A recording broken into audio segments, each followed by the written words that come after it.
এই মূল্যবোধকে সাথে নিয়ে আমরা এগাচ্ছি, কিন্তু আমরা অত্যন্ত ব্যথিতভাবে লক্ষ্য করছি গতকালকে বাংলাদেশের অত্যন্ত গুরুত্বপূর্ণ একটি জেলা নোয়াখালী জেলার একটি মসজিদে ইসলাম প্রিয় তৌহিদি জনতার কোরআন শিক্ষা একটি প্রোগ্রামে অতর্কিত একটি দল সন্ত্রাসী হামলা চালিয়েছে একটি দলের নেতা। আমরা এর তীব্র নিন্দা প্রতিবাদ জানাচ্ছি।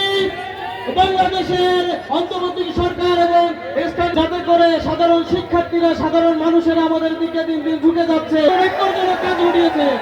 আমরা তাদেরকে বলতে চাই যে পথ ধরে আওয়ামী লীগ বাংলাদেশের রাজনীতি করে তাদের পরিণতি হয়েছিল বাংলাদেশের মাটি থেকে, তারা পালিয়ে গিয়েছে, বিদায় নেয়, সময়টুকু পায়নি।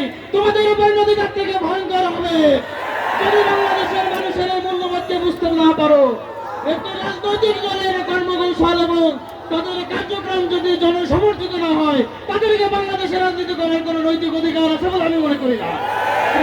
আমরা আজকের সমাবেশ থেকে বলতে চাই, অনতি বিলম্বে বাংলাদেশের মানুষের এই মূল্যবোধকে সাথে নিয়ে রাজনীতি করতে শিখুন। যদি না শিখেন তাহলে আপনার পরিণাম ভয়ঙ্কর হবে। আজকের এই সমাবেশ সফল হোক। আজকের এই সমাবেশের সফলতা কামনা করে আমি আমার কথা শেষ করছি।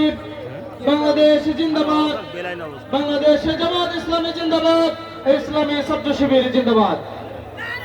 আলহামদুলিল্লাহ, এ পর্যায়ে বক্তব্য রাখার জন্য অনুরোধ জানাচ্ছি বাংলাদেশ জামাত ইসলামীর সাতক্ষীরা জেলা শাখার সম্মানিত আমির, কেন্দ্রীয় সদস্য উপাধ্যক্ষ শহীদুল ইসলাম মুকুল স্যারকে।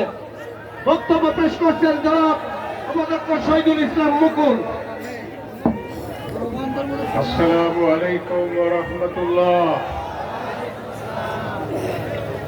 আলহামদুলিল্লাহ ওয়াসসালাতু ওয়াসসালামু আলা রাসূলিল্লাহ।